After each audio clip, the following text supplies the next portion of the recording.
My name is Justin Sotomayor, and this is my critical assignment, Legal Issues in Kinesiology. The facility that I'm choosing to discuss is a college athletic center, mostly focused around college football, but also all college athletics. The main reason I have interest in this, as you can see over here, is I do coach college football currently and am in these facilities every day and have a lot of experience with what is going on and played college football as well, so got the view of a coach and as a player. And this includes many aspects that are all interconnected. Facilities for athletic places and colleges are often kind of in a corner of campus by themselves and include multiple different areas where the coaches and players are, such as weight rooms, locker rooms, training rooms, practice fields, the stadium, and many other facilities that they frequent, like meeting rooms and other places like that. They're often interconnected and apart, detached from the campus. Athletics usually sit in a corner or on the edge of campus by themselves, where they can stay in that corner and get to everywhere they need to get to within a reasonable manner, and not have to go across campus. The risk management, number one, that I want to discuss when looking at college athletic centers is in a college weight room, the injury while lifting. This is most likely incident that happens in a weight room, as injuries sometimes unpreventable and they just happen, but often they are preventable when teaching proper form or making sure that all machines are up to date and working well, all weights are put away, and that the athletes are lifting correctly. And injuries happen for various reasons, from negligence or overexerting an athlete, as it's important to make sure that you are tracking how these athletes are feeling and what workouts you're putting them through and not overexerting them to where they're going to get injured. And also making sure we're doing lifts that are for injury prevention and not putting them in compromised positions, teaching them how to properly lift and not be injured while they're doing it. A court case that shows this is Ramsey versus Auburn. This case is about a football player who's undergoing back surgery and was given instructions to not perform any power cleans and told that to the coaches. The coaches agreed. And after harassment from the coaching staff, after he earned a starting spot on the team, they made him perform power cleans, and then he re-injured his back, was unable to play football after being explicitly told and telling the coaches that he was not allowed to do that. And he was then kicked off the team and lost scholarship because he re-injured his back and wasn't able to play football anymore. So then he sued the school for forcing him to do something that he was explicitly told not to do.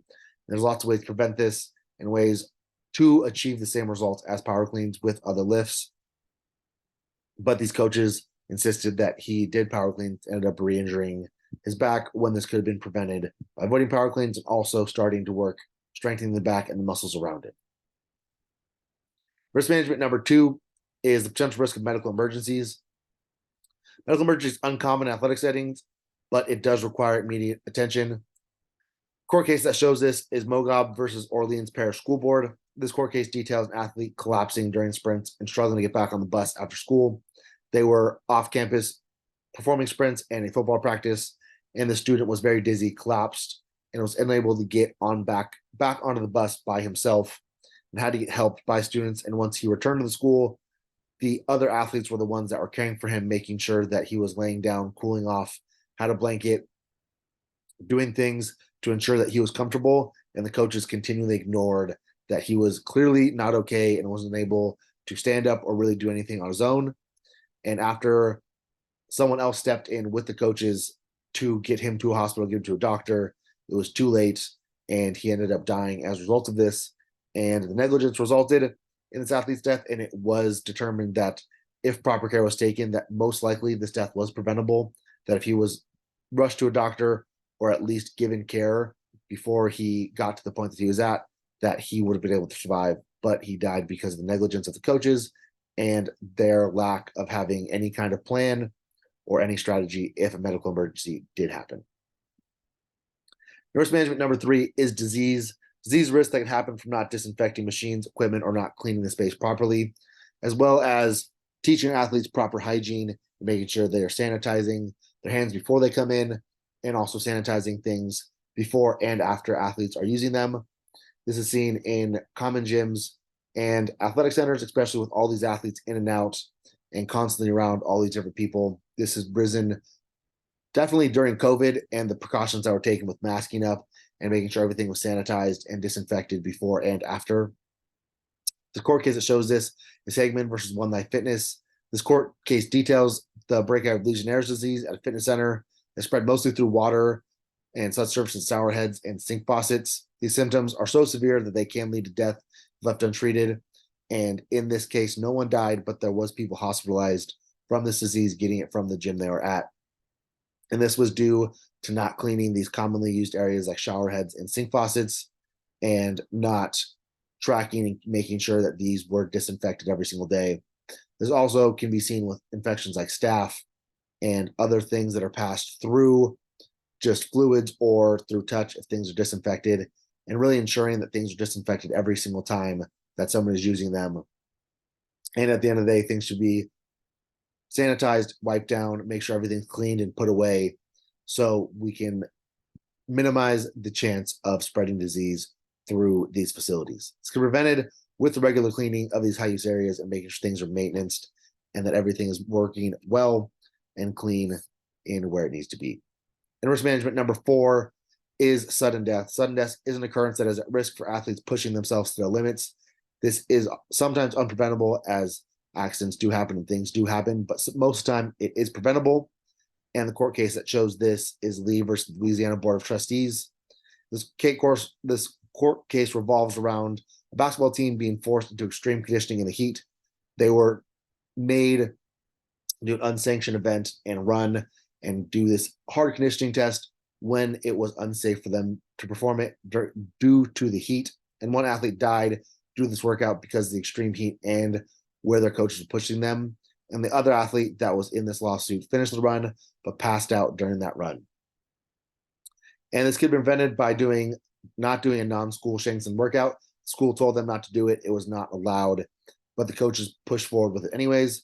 And with this risk already at the forefront that they are doing something that's not sanctioned by the school, there should have been extreme supervision given to these athletes, as it should have been canceled, but really monitoring these athletes to make sure that they are not pushing themselves past limits and making sure that they are hydrating, staying healthy, and doing workouts within their means, even if that means slowly acclimating them or slowly working back up to where they need to be. This training should have been canceled or modified to adapt for this extreme heat, especially in facilities. It's important to monitor the weather and how athletes are adapting to whatever is going on at that time. It's seen, especially in California and Oregon, the wildfires, monitoring either going inside for workouts, making sure that they're not breathing this harmful air, or the extreme heat, extreme cold, making sure there's accommodations, either not being outside too long, getting regular water breaks, or moving inside if possible. Then talking about employment laws in facilities, the first one is Ruger versus Western New Mexico University. In this case, an athlete approached her coach to report the football players raped her at the same university. This player's coach was instructed by the university's athletic department to dismiss what her player reported and not assist her in her time of need. When she came to her coach, trusting and looking for help, she was just dismissed by the department, and her coach was not allowed to help her, putting her coach in a compromised position that if she wanted to keep her job, she could not help one of her athletes that came to her in a time of need. Coaches are mandatory reporters. Making this coach report anything that may show misconduct and funnel it to the higher ups puts them in a position, but the coach should be able to funnel this up and get them help. And in a way, this coach was pretty much told if she wanted to keep her job, she would not report anything and she would drop it and not help this athlete. And this case was dismissed and did not allow this athlete to get in a situation, and she had to leave this university due to this. And the second employment law is Flores versus the NFL. This court case details that during interviews for head coaching positions with the Denver Broncos and the New York Giants, Brian Flores was mistreated. He was head coach for the Miami Dolphins after working his way up through the ranks to get back to that point. And he sued that he was not given fair treatment and was treated differently because of his race and the way that he was treated when he was the head coach of the Miami Dolphins. The owner offered to pay him $100,000 to lose games, and then infringed against the league's rules to urge him to steal another team's quarterback and talk to him and break the league's rules. But the owner would not get any trouble, as this coach would be the one getting in trouble. And with this, by losing games and breaking the league's rules, it's painting Flores in a bad picture, in a bad light, and making him not desirable as a coaching candidate moving forward. This can hurt his resume and also hurt his chance to ever get a job further moving on after the Miami Dolphins. He did get fired as a head coach and had to move down positions to go get a job with the Steelers and hurt his resume through all of these things. Mistreatment during interviews to appease the Rooney Rule, which requires a certain amount of interviews to be given to minority coaches in the NFL. It's proven true the NFL should dismiss these people in charge of their organization, as often these organizations is top down where these issues come from. And it is shown to be predominantly white male head coaches in these professions without much diversity coming throughout the ranks. And no action has been taken in this court case as it's still ongoing. Then for the third employment law is against the NCAA and involves the pay of volunteer coaches in NCAA sports. And this is explicitly about Division I, which is the highest level of competition in college athletics. And the NCAA and its member schools plan to set the pay for some Division I volunteer coaches at zero based on a bylaw that's now revoked. But it's talking about not paying these coaches for all the time that they put into these programs. And most of these programs are multi-million-dollar programs. This one specifically was baseball programs, and talking about not paying their coaches anything for all the time they give in, but to help build the resume to move on, but not giving them a livable wage and just exploiting them for free labor. In January, the NCAA did modify its regulations to eliminate volunteer coaches and permit institutions to hire an additional coach that is paid and on salary. If the NCAA did not adopt this bylaw, that means these coaches would be able to get paid $0 and have to work as a volunteer coach, while head coaches are often making over $1 million per year to coach at these respective universities. This case is also still ongoing and has not been settled through what the NCAA decision is going to be. An application from what I've learned from this course, I've learned multiple things about constant supervision, showing love to college athletes through situations they may go through, and always having a practice emergency plan. Constant supervision is essential while being in charge of an athletic facility. This can be seen in all ways. Often there's things arising every day we hear about with Northwestern University and hazing and what athletes go through, and sometimes athletes being harmed and coaches not being around to see it. And having constant supervision can help prevent a lot of these injuries, a lot of things happening that these lawsuits are caused from, and making sure that's not just one person doing it, but all these coaches are trained to constantly be supervising and making sure that these athletes are not alone in these facilities. Also, showing love to these athletes through difficult situations can lead to the right decision, even if it's not an easy decision, but constantly showing love to these athletes and being there for them in these facilities and making sure that it's a safe space where they feel appreciated, where they feel loved. It's an important thing to help them get through whatever they're getting through, and also making sure that you're doing right by them and right by everyone else to do what you need to do to prevent things like this power cleaning incident that we discussed earlier, and making sure that athletes aren't getting injuries that they don't deserve or not going through things that they could have easily prevented if there was love and supervision given to them throughout. And having an emergency plan is the other thing that I've learned, and making sure it is practiced to ensure that if an emergency does happen, that it is practiced and it does give the best chance of it being successful in this way.